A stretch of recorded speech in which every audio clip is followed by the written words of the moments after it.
ticket to Paradise.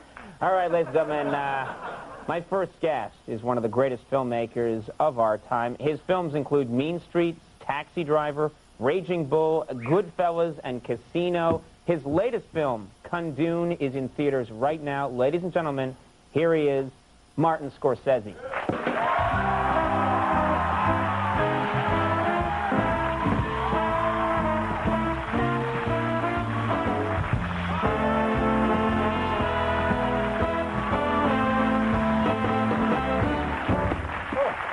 Thank you very much for coming. Thank you. Thank you. We appreciate you being here. I saw Kundun last night, and this is a stunning movie. I mean, visually, it just bowls you over. Yeah, no, we took us about 100 days to shoot it, and Roger Deakins, that was our director of photography, and we shot it in Morocco. In fact, in Morocco, we shot in this town called Ouarzazate, which sounds like it's part of a Bud Abbott, Lou Costello routine, you know. Right, what was right. That? Ouarzazate, yeah. Right, right. And we're going to use it, actually. We're yeah, not... no, it's not bad. It's not bad. But actually, Ouarzazate is in the middle of the, it's right on the edge of the Sahara Desert, and it's over the Atlas Mountains. And it was originally the first, it was the last outpost of the Foreign Legion. After that, it was nothing. So it's pretty much the end of the earth here. Pretty much there, yeah. And that's where I saw you guys every night. We're on there? Oh, you're on there. We're on, because we're on NBC Europe, and I guess there's a satellite or something. We were, you know, the Berber Palace Hotel and the Kenzie Agour Hotel. They have it right there. That's all they got. Ibrahim and Ahmed. Because I heard a rumor that you. I heard a rumor that you shot out your TV set. I was curious what that was all about. A little edgy. What a beautiful place. I'm really removed from society. Click. Hi, Andy. I swear that they're every night. Wow, that's amazing. Well, let's talk about more important work, your film. This is very unusual because I'm watching this movie. It's not often you go and see a movie by a major, you know, director that's done by, it's a Disney film. It's from the Disney company. Yeah. And no big American stars in it. You went all the way. It's all Tibetan. Yeah, I mean, we felt that because of the nature of the material, the only way you could really do it seriously or honestly was to have Tibetans play the parts, real Tibetans who are not actors, and not people who wanted to say, not people who said, look, I'm a non-actor, I'd like to hang out for like 5 months on a movie set and do a picture. No, these people, once they were finally found, really were representing their culture and their religion and the Dalai Lama and that sort of thing. So they were there. They were there. Were you getting pressure from the studio? You know, just... You know, maybe Pat Morita could be the Dalai Lama, you know, maybe... There was a couple of hints, but I said, no, I don't think so. I don't think it's going to He's very good, you know. I'm sure. Check out Karate Kids 1 and 2. I'm sure. I'm not saying anything. I like the part in your movie where the Dalai Lama shows his moves. Crack! Oh! You couldn't do it. I mean, and also it's a story of Tibetans, and I didn't want to do a film where you had the Westerner kind of translating for us, so it makes it easier for us. And I just say they're people. If you follow them as people, you care about the little boy, you care about the family, you care about them. You have different actors playing different stages. I thought the 2-year-old is amazing. The 6-year-old I thought was excellent. Well, the 6-year-old, the Dalai Lama at age 6. Yes. What's he like? What does he do? Kunga. He's from New Delhi, and he's a remarkable boy. I was sitting there after about a week working with this kid. I'm looking around him. He's running around the set. Then I see he's moving a certain. He's walking with his hands in his pockets, and he's doing. And I realize he's imitating me. He was imitating you? Yeah. The kid, and finally, he figured how to yell. You know, action, cut, got behind the camera. He was just taking over the picture. No, I'm serious. That is so annoying. I was very. Stop that. Get over here now. Come on. We have to go to work. Does he? Is that someone who? What's going to happen to someone like him? It's very interesting because he's a reincarnate. A reincarnate. They believe he's a reincarnate of a very important Tibetan Buddhist monk, and he has to go to monastery. He'll be going to monastery in about 2 or 3 weeks. But he wanted to get a couple of pictures under his belt before. He said, no, seriously, he wants to be in more movies. I said, you don't want it, believe me. Believe me. There aren't many people in Hollywood who are like, pursue big film career or Tibetan monk. Which way to go? The kid's going into the monastery in about 3 weeks. You know, something that just occurs to me is what's it like to hang out in Morocco with a bunch of Tibetans? You know, it's because, you could not film the movie in Tibet for obvious reasons. No, the Chinese government is not thrilled that you made this movie. Not too happy. And also, we couldn't go to India. I tried. I was in India for 2.5 weeks. We tried, and they They're very nice. After about 4 or 5 months of asking, they finally said, we cannot give you an answer at this time. Right. Which meant, you know, they can't get involved. So we use that excuse here a lot. Yes. We can't they weren't going to give us a no, but they weren't going to give us a yes. And so immediately I said, let's get our production manager and production designer, Dante Ferretti, to Ouazzazate.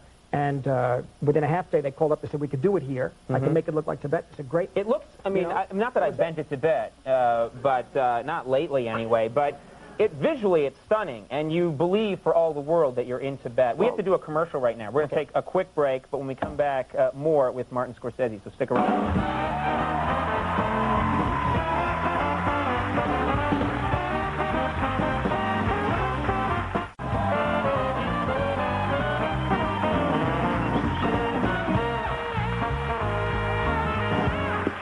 Everyone, I'm here with Martin Scorsese, and we're going to show a clip now from Kundun, and tell us, this is right after they've selected the young boy as the reincarnate of the 13th Dalai Lama, becoming the 14th, and they take him out to a special ceremony out in the middle of the desert where they have all the different dignitaries meet, and it's the first time he's really announced as the 14th Dalai Lama. And it's a very, when you're watching the film, it's a really strange moment because he's a 2-year-old kid who thinks he's, or to everyone else appears like any other 2-year-old kid, and these people show up and say, no, this is the reincarnation of the Dalai Lama, and they have this ceremony. Take a look.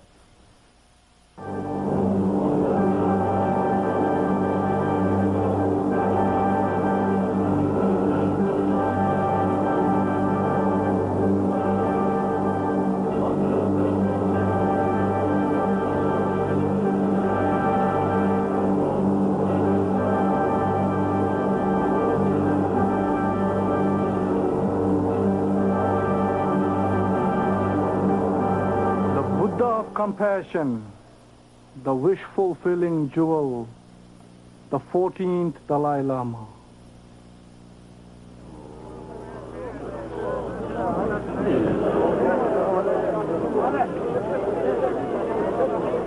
And I should point out, because that's an interesting part of the movie too. I should point out that the couple that they cut to in the crowd, the mother and father. That's the mother and father, and it's a weird thing for them because imagine they figured he's got to be a high lama of some sort, but not the Dalai Lama. Right. You know, this is a big deal. Yeah, and it turns out actually very nicely for them. Yeah, there's some cash prizes that go with it. He got a refrigerator. Oh yeah, and father got more horses and stuff. I was curious about just talking about movie making, but the film Titanic. Which a lot of people have been talking about, has entered this new stratosphere of costing in excess of $200 million. Yep. And I was curious, as a filmmaker, your films are usually done on a fairly conservative budget, especially by Hollywood standards. And I think for you, a stratospheric movie budget was on the order of $50 million, I think, for 60, Casino. Yeah. 55 for Casino, actually. Right, and for you, that was just the most amount. That was the most money that you could imagine spending on a film. If they came to you and said, we want you to make a movie, and here's $220 million, how would you do it? I mean, first thing comes to mind, you'd take the $60 million and pocket the rest somehow. To make it, I mean, there's a way. What's wrong with it? How are you going to do it? I mean, the picture... I could help you with this if you want help. I have a... You stick around after the show. We're going to... Had the wig budget. Giant wig. You know, what would you do with it? What would you do with it? I mean, first of all, the film has to be... You know, a lot of that money, $50 million went into special effects. I can't wait to say I haven't seen the film yet, Titanic. I understand the special effects are wonderful. I want to see that. They are impressive. I mean, I have to say, when the budget starts to get that much, one of the reasons I went to see the movie was to see somebody spend $200 million. It's just, I mean, if the movie had been a guy in a room burning $200 million, I'd have watched for 3 hours and like, oh man, that's incredible. And of course, that's a movie, another movie we might want to make. Yes. Make a $50 million, we're halfway through the movie, they burn the rest. I also wanted to talk to you about this book, which is, I was flipping through today, and it's got a lot of my favorite movies in here. It's a personal journey with Martin Scorsese through American movies. These are some of your interviews with directors. No, these actually, what this is the actual script and format of the documentary that I made with Michael Henry Wilson, who co-wrote this, which will be available in March, and will be, I think, be shown on AMC, American Movie Classics. But you did talk to a number of people who were involved with the film. A few. But what this is not really a history of American movies. What this is, for me, American movies started with the first movie I saw by title that I can remember when I was 4 years old, Duel in the Sun. And so that was the first thing I remember, this wild color movie with Jennifer Jones and Gregory Peck and incredible direction and insane music and very, very over-the-top melodrama in a way. And then I go through, it's like taking somebody through kind of your private museum. And the films I talk about are not the films that are like the Academy Award winners and things like that. There are a couple in there, but not all of them. And I talk about films that sort of meant something to me when I saw them.